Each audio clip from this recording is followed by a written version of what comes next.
A Formula One driver hits the brakes into turn 3, and in that single moment, somewhere beneath the bodywork, his team is stealing energy from the friction. That energy gets stored, held, rationed like fuel. Then, when he needs it most, a critical overtake, a gap-closing run, it releases as a burst of extra power that can change a race. The question is, how much can they really harvest, and when can they use it? Welcome back. Today, we're diving into the engineering puzzle that modern F1 has become, the hybrid power unit, where recovery, storage, and strategy all collide. And it's far more tactical than you might think. Here's what makes this so crucial to understand.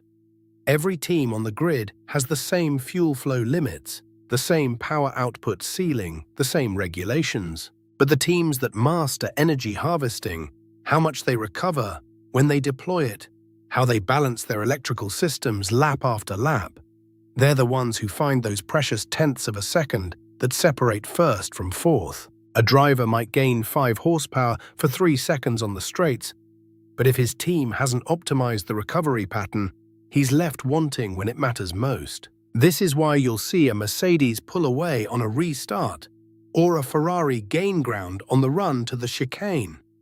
It's not just the driver's boot on the throttle, it's engineering decisions made months before, calculated on every single braking zone, every single corner, on every single lap. Get this wrong, and you're fighting uphill all season long. So let's dive into the physics of what's actually happening inside that hybrid power unit when a driver brakes entering a corner. Picture a Formula One car screaming down the Mulsanne straight at 320 kilometers per hour. Then suddenly the brakes are applied with almost 5 Gs of deceleration. That's 5 times your body weight pressing down. All that kinetic energy, all that forward momentum has to go somewhere. In a conventional car, it simply dissipates as heat into the brake discs and vanishes into the air as wasted energy. But in a hybrid F1 engine, engineers have installed something called a motor generator unit on the rear axle.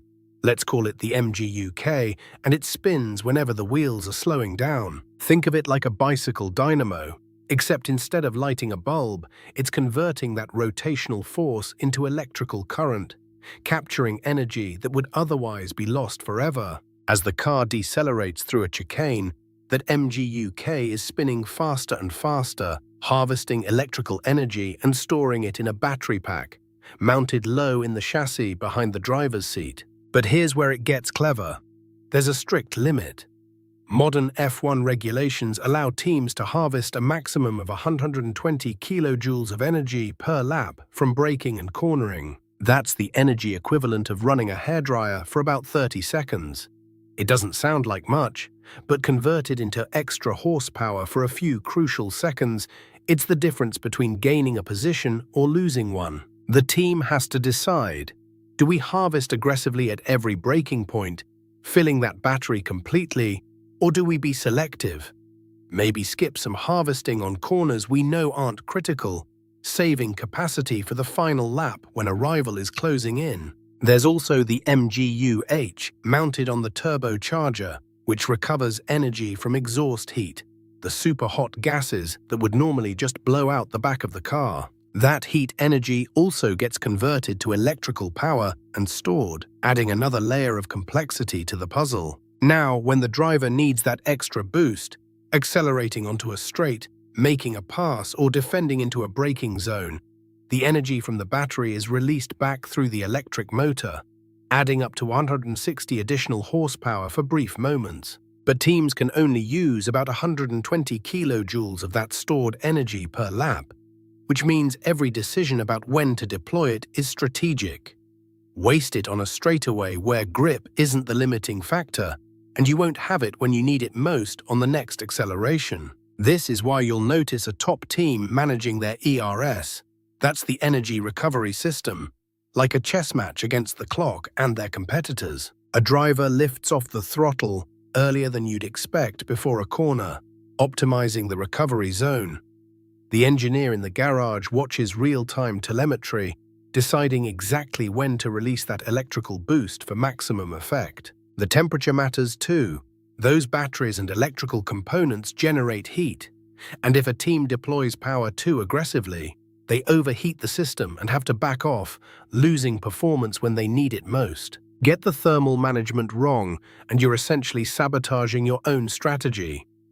All that carefully harvested energy becomes useless because the system is too hot to accept a charge. This constraint, this 120 kilojoule ceiling, has decided more races than you might think, and the clearest proof came during the 2016 season when Mercedes' superior ERS management became absolutely decisive. Lewis Hamilton was chasing Nico Rosberg that year, and Mercedes had perfected their energy recovery and deployment strategy to a degree their rivals simply couldn't match.